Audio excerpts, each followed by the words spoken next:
تو وہاں ایک کپل تھا وہ ڈاکٹر تھا اور وہ اپنی 10 سالہ بیٹا اور بیوی کے ساتھ وہاں گئے، پریگننٹ بیوی تھی، وہ اپنی ہونے والے بچے کی شاپنگ کرنے وہاں گئے ہوئے تھے، اور وہ اس عورت نے وہاں سے بہت فون بھی کیا، اپنے گھر والوں کو بتایا کہ بہت دھواں ہے اور ہمیں باہر جانے کا کوئی نہ راستہ پتہ ہے نہ ہمیں جب نکل سکتے ہیں یہاں سے، اور اس طرح کے بے شمار لوگوں نے کالز کی، میسیجز کی اور بتایا کہ کسی کو راستہ ہی نہیں مل رہا تھا.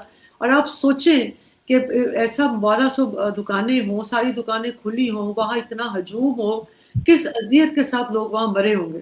آپ کے فائر فائٹرز جو تھے، آپ کے پاس اتنا بڑا آپ کا کوئی 2-2.5 کروڑ آبادی کا ملک ہے اور 25 آپ کے پاس جو ہے وہ آگ بجھانے کی جو ہے وہ گاڑیاں ہیں. آپ کا سوچیں، اور پھر یہ اپنا موازنہ کرتے ہیں نیوزی لینڈ کے ساتھ اور نیو یارک کے ساتھ، جہاں کے نیو یارک میں تو 1000 مطلب آگ بجھانے کی گاڑیاں ہیں. اب کیا یہ لوگ بات کرتے ہیں، اتنے یہ کیلس ہے. شیلا رضا لیٹ می سے وہ بہت ہی کیلس ہے. وہ تو جب بھی جو چیز پاکستان کو نقصان دیتی ہے لیکن پیپلز پارٹی کو فائدہ دیتی ہے، وہ اس کے حق میں کھڑی ہو جاتی ہے ہمیشہ. تو آپ دیکھیں کہ 500 بلڈنگز ایسی ہیں جس کو سندھ بلڈنگ اتھارٹی نے کہا ہے کہ یہ مخدوش ہے، یعنی کہ یہ کبھی بھی کولیپس کر جائیں گی. ہم نے کچھ بھی اس کے بارے میں سنا کہ انہوں نے اس کے حوالے سے کوئی کام کیا، اور 80% جو آگ لگتی ہے نا کراچی میں، جو بلڈنگوں کو لگی ہیں، یہ میرے پاس ایک اعداد و شمار ہے کہ 2024 سے لے کر نومبر 2024 سے اکتوبر 2025 تک 1700 فائر کے انسیڈنٹس ہوئے ہیں کراچی میں. آپ سوچیں 1700 ایک سال میں. یہ کوئی مذاق ہے آپ نے بنایا ہوا ہے کہ آپ کو. میں خود کراچی جب پچھلے سال گئی ہوئی تھی تو وہاں آگ لگی تھی، رینبو پلازا تھا، اس میں آگ لگی تھی، اور 80% جو آگ لگتی ہے وہ فالٹی وائرنگ کی وجہ سے لگتی ہے. آپ جائیں کراچی میں، تاریں لٹکی ہوئی ہیں، ننگی تاریں ہیں، لوگوں کو کرنٹ بڑے لگتے ہیں، بارش ہو جائے تو اسی کی وجہ سے لگتے ہیں اور اسی کی وجہ سے آگ لگتی ہے. اور اس میں اور کتنا یہ میں کہوں گی کہ حکومت تو اپنی جگہ پر قصوروار ہے ہی، کیونکہ حکومت کا تو کام ہے کہ وہ ریگولیشن کرے گی نا، وہ جائے گی انسپیکشن کرے گی. اگر آپ کو فالٹی وائرز نظر آئی ہیں تو ان کو جو ذمہ داران ہیں ان کو فائن کرے گی یا ان کے اوپر کیس کرے گی، یا جو بھی قانونی کارروائی ان کے اوپر کی جائے گی. لیکن یار جو لوگ اس پلازے کو چلا رہے ہیں ان کے پاس کوئی عقل سمجھ نہیں ہے، کوئی سینس آف کمیونٹی پاکستان میں نہیں ہے کہ بھئی آپ خود ہی کچھ کر لیں. آپ اتنا جو پیسہ کماتے ہیں، ٹھیک ہے، آپ ٹیکس دیتے ہیں گورنمنٹ کو، آپ کوئی پروٹیسٹ کرے گورنمنٹ، آپ خود ہی اس کو فالٹی جو وائرز ہیں ان کو ٹھیک کر لیں، ان کی کوئی آپس میں مل کر پیسہ لگا. آپ جائیں کبھی کراچی، اتنے بڑے پلازے ہیں، اتنے بڑی مارکیٹس ہیں، جب وہ صبح کے ٹائم مجھے یاد ہے آپ نکلے کراچی، آپ کو ساری بڑی بڑی مارکیٹوں کے باہر کوڑے کے ڈھیر ملیں گے، اور وہ کوڑے کے ڈھیر پڑے رہتے ہیں کیونکہ کے ایم سی نے تو کام ہی نہیں کرنا، کراچی میونسپل کمیونٹی نے. اور وہ جو پلازے والے ہیں ان کو بھی کوئی خیال نہیں ہے کہ یار یہ ہماری مارکیٹ کے آگے ڈھیر ہے، چلے ہم کوئی اپنے 5-6 بندے اپوائنٹ کر لیں، وہی صفائی کر کے ایک کوڑے دان میں ڈال دیں. نہیں، وہ کچھ بھی نہیں، نہ حکومت کرتی ہے کچھ، اور نہ ہی لوگوں کو جو اتنا پیسہ بھی کما رہے ہیں وہ سمجھتے ہیں کہ بس ہم نے زور زبردستی. اور ٹیکس بھی میں آپ کو بتاؤں، یہ جتنی بھی ریٹیلرز ہیں نا، یہ سب سے زیادہ ٹیکس چوری کرتے ہیں پاکستان میں. آپ کا بڑا سرمایہ دار جو ہے، جو انڈسٹریلسٹ ہے، وہ تو چوری کرتا ہی کرتا ہے. میں نے مجھے یاد ہے یہاں حفیظ سینٹر لاہور کی میں بات بتاتی ہوں. کراچی میں آپ سوچیں جہاں لا اینڈ آرڈر کی کوئی صورتحال ہی نہیں ہے، وہاں کیا حال ہوتا ہوگا. لاہور میں یا حفیظ سینٹر میں آپ کوئی چیز خریدنے جائیں، آپ کو کچی رسید دیتے ہیں. آپ ان کو کہیں گے یہ پکی رسید دیں، تو وہ کہتے ہیں نہیں جی نہیں، یہ ہو جائے گا وہ ہو جائے گا. تو آپ نہیں کہتے آپ کو پکی رسید. وہ کچی رسید کا کیا مطلب ہے؟ اس کی انٹری نہیں ہوتی، ہوتی ہی نہیں ہے اس کی. یہ تو خیر پورے پاکستان میں ہے، یہ صرف کراچی کی بات نہیں ہے، پورے پاکستان میں یہی طریقہ بنا رکھا ہے انہوں نے کہ یہ رسید نہیں دیتے ہیں اور کچی رسید بنا کے دیتے ہیں، اور اگر مانگے تو ایسا لگتا ہے برا بنا گئے. اگر آپ کسی سے بھی پوچھیں، چاہے وہ میڈیکل سٹور ہو، چاہے وہ گارمنٹ سٹور ہو، کہیں سے بھی لیں تو بڑے ناراض ہو جاتے ہیں. کراچی کی آپ نے بات کی تو بالکل، میں بھی کراچی میں بہت رہی ہوں، بلکہ میری سکولنگ ہی ساری کراچی سے تھی. تو میں عادشر کاوس جی ڈیفینیٹلی آپ کو پتا ہوگا، جرنلسٹ تھے کراچی کے. میں ان سے جب جاتی تھی کراچی تو ان سے ضرور ملتی تھی. تو ایک بار وہ مجھے انہوں نے پارک بنا رکھے ہیں وہاں پر، 2 پارک ہیں جو کہ کاوس جی نے بنائے، وہ مجھے وہ دکھانے کے لیے لے گئے. تو وہاں پہ وہی لوگوں نے اپارٹمنٹ جو ہیں وہاں سے کوڑا پھینکا ہوا تھا اور ڈھیر لگا ہوا تھا. تو میں نے ان سے کہا کہ یہ جو ہے کوڑا کیوں پھینکا ہوا ہے یہاں پہ لوگوں نے نا. تو وہ مجھے کہنے لگے تم پوچھ رہی ہو کہ تم بتا رہی ہو. اچھا وہ بہت سینئر جرنلسٹ ہے اور میں ڈرتی بھی تھی ان سے نا, کیونکہ وہ شو میں بھی آپ نے دیکھا ہوگا ذرا غصے میں آ جاتے تھے, حالانکہ میرے ساتھ کبھی انہوں نے ایسا غصہ نہیں دکھایا. تو میں ڈر گئی, تو میں نے ان سے کہا میں پوچھ رہی ہوں. میں نے کہا پوچھنا زیادہ بہتر ہے, بتانا تو میں ان کو یہ تو نہیں کہہ سکتی میں آپ کو بتا رہی ہوں. تو وہ کہنے لگے تو جا کے ان لوگوں سے پوچھیں جو یہاں رہتے ہیں, کہ اتنے بڑے بڑے لگژری اپارٹمنٹس میں رہتے ہیں اور کوڑا اٹھا کر اور پارک میں پھینک دیتے ہیں. تو ہمارے لوگوں میں بھی یہ سینس نہیں, لیکن یہی لوگ اگر یورپ یا کسی اور کنٹری میں جاتے ہیں تو ایک دم تیر کی طرح سیدھے ہوتے ہیں. اس تو کی وجہ ہے یہاں نا, جی اس کی وجہ ہے دیکھیں ابھی لاہور میں اور دنیا بھر میں, لاہور میں انہوں نے کیا ہے کہ کہا ہے کہ جی اگر آپ نے سیٹ بیلٹ نہ لگائی تو آپ کو 5,000 روپیہ چلان کا ہے, ٹھیک ہے. آپ نے ہیلمٹ نہ پہنا تو اسی طرح 5,000, 3,000, 6,000, 10,000 اتنی اماؤنٹ کے انہوں نے فائن, وائیولیشن کے فائن رکھے ہیں, ٹھیک ہے. پہلے یہ سمجھے, اور پھر گورنمنٹ نے اس کو امپلیمنٹ کیا, ٹھیک ہے نا. اب میں کئی دفعہ آپ بھی ان ڈرائیو وغیرہ پہ جتنی یہ بھی اوبر ٹائپ کے ہم لوگ چلے جاتے ہیں. میں نے آبزرو کیا کہ وہ مجھے بھی کہہ رہے تھے میڈم وہ نا آپ سیٹ بیلٹ لگا دیں. اچھا جی کیوں لگائے, میں نے کہا آپ لوگ تو پہلے کبھی نہیں, وہ نہیں جی نہیں یہ فائن ہو جائے گا, نہیں جی نہیں فائن. اب فائن کا ڈر ہے نا تو وہ لگا کے بیٹھے ہوئے ہیں. فائن کا ڈر ہے, سب نے ہیلمٹ پہنا ہوا ہے. فائن کا ڈر ہے, لوگ ٹریفک کی وائلیشن نہیں کر رہے. آپ کو یاد ہوگا کہ کراچی میں جب انہوں نے یہ کیمرے لگائے ہیں ٹریفک کی مانیٹرنگ کے لیے, تو بڑا شور مچا تھا کہ وہاں کے جو کانسٹیبل ہے وہ کیا کریں گے, کام تو ختم ہو گیا, چلان اب ای چلان آتا ہے, الیکٹرانک چلان آتا ہے. ای چلان سے کراچی میں انہوں نے یہ خبر پوری آئی تھی کہ اب کراچی کا جو ٹریفک ہے وہ بالکل بہتر ہو گئی ہے, کیونکہ لوگوں نے سگنل پہ کھڑا ہونا شروع کر دیا ہے, اور وہ اپنی مرضی سے گاڑی چلاتے تھے, کوئی لین کا کوئی وہ درست ہو گیا. تو بات یہ ہے کہ آپ گورنمنٹ کا کام ہوتا ہے ریگولیٹ کرنا, اور پھر اس ریگولیشن کو, وہ جو قانون سازی ہوئی ہے اس کو امپلیمنٹ کرانا, اور امپلیمنٹ کرانے کے پھر مختلف میئرز ہوتے ہیں نا, اس کے لیے آپ سزا کا اور وہ سارا نظام رکھتے ہیں. بلکہ اس میں وہ کسی نے کوئی اچھا کام کیا ہوتا ہے سٹیزن, یہ تو کمیونٹی سسٹم جہاں ہوتے ہیں ان کو انعام بھی دیے جاتے ہیں کہ جی یہ انہوں نے اتنی کم وائلیشن کی, اس طرح سے وغیرہ وغیرہ, جو ویسٹ میں ایک طریقہ کار ہے. اور اب سعودی عربیہ میں بھی, آپ دبئی سعودیہ میں چلے جائیں, وہاں 3,000 ریال وائلیشن کا ہے, ٹریفک وائلیشن کا. آپ نے سگنل توڑ دیا, آپ کو 3,000 ریال کو آپ کنورٹ کریں پاکستانی اور انڈین روپے میں, اچھی خاصی رقم بنتی ہے. تو یہ کوئی ناانصافی نہیں ہوتی. آپ کم پیسے, اب میں نے ان سے پوچھا کہ پہلے بھی تو یہ قانون تھا, میں نے ڈرائیوروں کو پوچھا, وہ کہتے بھائی 200 روپیہ تھا تو ہم پرواہ نہیں کرتے تھے. 200 روپے کی کس نے پرواہ کرنی, اور کیومولیٹ ہوتے بھی ہیں تو کوئی 5-6 سال میں 5-10 ہزار بن جاتے تھے, ہمیں کوئی مسئلہ نہیں ہوتا تھا. تو یہ بات ہے کہ آپ نے یہ امپلیمنٹ کا, سندھ گورنمنٹ آپ کو لگتا ہے وہ امپلیمنٹ, ان کو تو پڑی کچھ نہیں ہے, بس اقتدار میں آنا ہے, کسی طرح اقتدار میں آ جائے. بالکل ایسے, لیکن ہمارے لوگ بھی شاید میرے خیال ہے کہ وہ لاتوں کے بھوت کے جیسے کہتے ہیں نا, باتوں سے نہیں مانتے, کہ ان کو کتنا بھی کہا جائے لیکن اگر فائن لگایا جائے گا اور وہ بھی کافی تگڑا فائن لگے گا میں تبھی آپ کو شاید اس بتاؤں طرف گی, جائیں گے. یہ ہیومن بیہیویئر جو ہوتا ہے نا, میں آپ کو بتاؤں, ہیومن بیہیویئر کو ریگولیٹ کرنا پڑتا ہے. اب میں بات نہیں کرنا چاہوں گی, اب میں اگر اسکرپچرس کی بات کر لوں, انسان جو ہے نا وہ اس طرح, آپ انسان بیسیکلی سوشل اینیمل, وہ بہیو ہی نہیں. آپ گھر میں دیکھیں ماں باپ کیا کرتے ہیں بچوں کے ساتھ, بچوں کی جب تربیت کر رہے ہوتے ہیں تو جزا اور سزا, وہ جو ہوتا ہے نا کہ ریوارڈ اینڈ پنشمنٹ, یہ دونوں ساتھ ساتھ چل رہی ہوتی ہیں. اسکولس میں آپ دیکھ لیں, آپ نہیں پڑھیں گے آپ فیل ہو جائیں گے, آپ لیٹ آئیں گے آپ کو جرمانہ ہوگا, ہوتا ہے نا, ایک پورا نظام بنایا ہوتا ہے پنشمنٹ کا اور ریوارڈ کا. آپ پاس ہو جائیں گے, آپ اچھے نمبروں سے ہوں گے, آپ کو ٹرافی بھی مل سکتی ہے. یہ کرنا پڑتا ہے ہیومن بیہیویئر کو ایسا. پھر بہت کم لوگ ہوتے ہیں, پھر آپ کی جب ایک دفعہ تربیت ہو جاتی ہے. اب ہمارے بچے کئی دفعہ گھر والے ہیں جو باہر رہتے ہیں, وہ جب پاکستان آتے ہیں ان کا آٹومیٹیکلی ان کا نا ایک سسٹم بن گیا ہوتا ہے, ان کو ٹریننگ ہو گئی ہوتی ہے نا. اب وہ بچے آئے ہیں, اب وہ گھر میں ڈسٹ بن ڈھونڈ رہے ہوتے ہیں, پھر کہاں ڈسٹ بن پڑی ہے, ہم جا رہے. اب وہ ٹرین ہو گئے, ان کا ایک پرسنالٹی کا, ان کی تربیت کا حصہ بن گیا ہوا. تو یہ آپ نے over the period of time کرنا ہوتا ہے, کروانا ہوتا ہے. بالکل ایسا ہی ہے, لیکن ظاہر ہے کہ ہمارے یہاں تو جو ہے بہت کم, میں نے دیکھا ہے بڑی بڑی گاڑیوں میں سے جو ہے ان کے بچے ہی نہیں بلکہ بڑے بھی جو ہیں وہ کچھ کھائیں پیئیں گے اور ریپر باہر پھینک دیں گے اور کوئی پرواہ نہیں. کئی بار تو میں سوچتی بھی ہوں کہ میں جاؤں, جا کر ذرا ان کو بولوں کچھ کہ بھائی آپ یہ کیا کر رہے ہیں. لیکن بہرحال ہمارے یہاں لوگوں کا رویہ یہی, اور یہی لوگ جب یورپ یا سعودیہ یا کسی اور گلف کنٹری میں جاتے ہیں تو ایک دم سیدھے ہوتے ہیں, سیدھے ہو جاتے ہیں. اور آپ یہ دیکھیں ہمارے یہاں تو یہ بہت زیادہ اتنی تکلیف ہوتی ہے جب وہ لینڈ کروزر اور بڑی بڑی گاڑیاں مرسڈیز اور وہ پیچھے ریپر پھینک دیتے ہیں, بوتلیں پھینک دیتے ہیں, اور ان کو کوئی پرواہ نہیں ہے. بھائی آپ خود بھی تو کچھ ہیں نا, پڑھے لکھے ہیں, آپ کی اپنی بھی کوئی ذمہ داری ہے.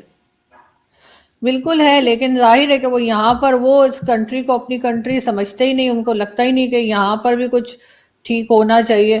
لیکن اگر ہم بات کریں کہ ایک طرف تو ہم نے ٹریڈ تو بند کر رکھی ہے, مطلب بلوچستان کی طرف جو ہنگامہ ہوتا ہے اس پہ ہم بھارت کا نام لگا لیتے ہیں, لیکن بہرحال بھارت کی طرف سے تو عمران خان نے بند کر دی تھی, اور افغانستان کی طرف افغانستان والوں نے بند کر دی. اس کی وجہ سے مہنگائی جو ہے وہ بہت زیادہ پاکستان میں اس وقت بڑھ چکی ہے. لیکن ہماری جو گورنمنٹ ہے وہ ایک طرف تو کہتے ہیں کہ نہیں جی ہمیں ٹریڈ بھی نہیں کھولنی ہے, ہم نے کچھ نہیں کرنا ہے, کسی کنٹری سے بات نہیں کرنی ہے, نہ تو بھارت سے اور نہ ہی افغانستان سے. لیکن جب مریم نواز شریف کے بیٹے کی شادی ہوتی ہے تو ان کے لہنگے, ان کے ڈریسز, سب کچھ جو ہے وہ یہ بتایا جاتا ہے کہ جی بھارت کی ڈیزائنر سے لیا ہے.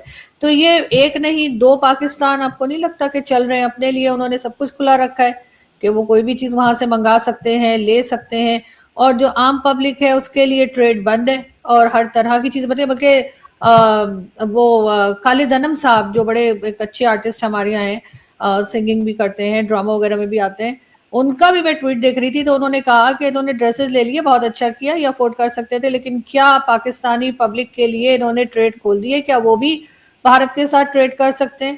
تو اس کو آپ کو کیا لگتا ہے, کس طرح سے آپ دیکھتے ہیں اس چیز کو؟ یہ بات یہ ہے کہ جنہوں نے ٹریڈ بند کی ہے, پہلی تو بات یہ ہے کہ جب 2000 غالباً یہ 19 میں شاید ہوا تھا جب انہوں نے انیکسیشن کی تھی کشمیر کی انڈیا کے ساتھ, تو اس وقت سب سے پہلے ٹریڈ ظاہری سی بات ہے دونوں نے بند کی, یہاں 200% ٹریڈ ٹیرف لگا دیا پاکستان نے, پھر انہوں نے بند کر دیا. اور پھر مزے کی بات یہ ہے کہ جب ٹریڈ ساری بند ہو گئی تو فارماسیوٹیکلس کے جو آئٹم تھے وہ مہنگے ہو گئے پاکستان میں, تو پھر انہوں نے منتیں تلے ڈالی انڈیا کی کہ نہیں ہماری دوائیاں شوائیاں بند نہ کریں, اس کو وہ ابھی بھی آتی ہیں, اس کا ابھی بھی چینل جو ہے وہ اوپن ہے, ایسا نہیں ہے. لیکن آپ دیکھیں کہ اچھا پھر آپ کا جو دوسری بات ہے کہ جی مہنگائی اس کی وجہ سے نہیں ہونی چاہیے, کیونکہ میں سمجھتی ہوں, میں نہیں سمجھتی, یہ آپ کو جو لا ہے اکنامکس کے لا ہے وہ بتاتے ہیں ڈیمانڈ اینڈ سپلائی کے, وہ یہ ہیں اب اب سامان نہیں جا رہا, نہ انڈیا سے آ رہا ہے, نہ انڈیا جا رہا ہے, نہ افغانستان سے آ رہا ہے, نہ افغانستان جا رہا ہے, تو اس کا مطلب ہے آپ کا جب سب کچھ ٹریڈ بند ہے تو آپ کے اندر تو سپلائی زیادہ ہوگی نا سامان چیزوں کی. تو آپ کے پاس جب سپلائی زیادہ ہوتی ہے تو قیمتوں کی جو قیمتیں ہیں پروڈکٹس کی وہ کم ہونی چاہیے. تو پاکستان کا اصول ہی سب کچھ نرالا ہے. لیکن آپ کو میں ایک اور چیز بتاؤں, اس کا ایک فلپ سائڈ ہے. اس کا فلپ سائڈ یہ ہے کہ ہمارے اسمگلنگ میں سارا کچھ ہو رہا ہے. ہم ٹریڈ نہیں کرتے, ہم اسمگلنگ کرتے ہیں, اور اسمگلنگ کو ہم پروموٹ کرتے ہیں, اور جو لوگ اسمگلنگ کرتے ہیں وہ آپ کو پتہ ہے کون ہے, تو ان کے حق میں تو ٹریڈ جاتی نہیں ہے. انڈیا کے ساتھ بھی اسمگلنگ ہو رہی ہے, ابھی بھی آپ کہیں سے فگر نکال کے دیکھ لیں, انڈیا کے ساتھ ہماری جو انلیگل ٹریڈ ہے جو اسمگلنگ کے طور پہ ہوتی ہے, جو وایا دبئی ہوتی ہے, وہ کتنی ہے, وہ کافی بلینز میں ہے. اسی طرح آپ دیکھ لیں افغانستان کے ساتھ بھی ہم اسمگلنگ کے ذریعے ہمارا سامان وہاں جا رہا ہوگا, اسمگلنگ کے ذریعے وہاں. اسی طرح آپ ایران دیکھ لیں, ہم ان سے تیل نہیں خریدیں گے کیونکہ ہمیں امریکہ سے بہت خطرہ ہے, امریکہ سے ہمیں ڈر لگتا ہے, امریکہ کو ہم نے ناراض نہیں کرنا, لیکن کراچی میں سارا ایران کا تیل استعمال ہوتا ہے. ٹھیک ہے, وہ بلوچستان سے کراچی نزدیک ہے, وہاں جاتا ہے سارا, ٹھیک ہو گیا. تو سارا اور وہاں کا جو ٹریڈر ہے وہ کما رہا ہے وہاں سستا تیل جو آتا ہے, اور وہاں جگہ بھی پتہ ہے, سب کو پتہ ہے کہاں سے تیل آتا ہے, کون سے بارڈر سے نکلتا ہے, کیا ہوتا ہے کیا نہیں ہوتا. تو اس لیے جو ہے نا یہ اور یہ جو آپ نے بات کی نواز شریف کی جو پوتے نوازے کی شادی وغیرہ, بالکل آپ کی بات صحیح ہے, یہ افورڈ کر سکتے ہیں نا, وایا دبئی آتا ہے نا سارا کچھ. اب آپ نے انسٹاگرام پہ آرڈر دے دیا, اب پتہ نہیں یہاں ڈائریکٹ تو میرا خیال ہے کوئی پارسل نہیں آ سکتا, تو وہاں دبئی میں وہ بڑے دیکھیں امیر لوگ ہیں نا, دبئی سے یہاں 2 منٹ میں آ گیا ہوگا سارا کچھ سامان. بالکل ان کے لیے تو کوئی مسئلہ نہیں ہے, ان کے لیے تو آپ دیکھیں آپ نے انہوں نے ساری ڈریسنگ بھی ساری انڈین کی ہوئی تھی اس بار, اور مجھے لگتا ہے کوئی حرج بھی ہے. ٹھیک ہے, ہمارے یہاں خواتین عام ساڑیاں باندھتی ہیں, ہمارا کلچر ہی بالکل ایک ہے, کوئی ایسا شادیاں ہماری ساری انڈین, ہمارا کلچر اب کوئی رہا ہی نہیں ہے. میں آپ کو ایک بات بتا دوں, کبھی ہماری کوئی دلہن آپ دیکھیں کہ وہ وائٹ برائڈل ڈریس پہنا ہوتا ہے کرسچنس کی طرح, کبھی کسی دلہن کو دیکھ لو ساڑی باندھی ہوتی ہے, کبھی کسی دلہن نے لہنگا باندھا ہوتا ہے. وہ جو دل کرتا ہے, پاکستان کا اب اپنا کلچر تو کوئی ہے ہی نہیں نا کہ ہم خود کون ہیں. اور ظاہر میں سمجھتی ہوں کہ یہ زیادہ بہتر ہے کہ آپ انڈین کلچر کو فالو کر لیں, کیونکہ ہم بیسیکلی تھے تو ایک ہی تھے نا. یہ تو پھر ایک لائن کھنچ گئی ہو گیا, تو وہ تو دیٹس اے ڈفرنٹ اسٹوری.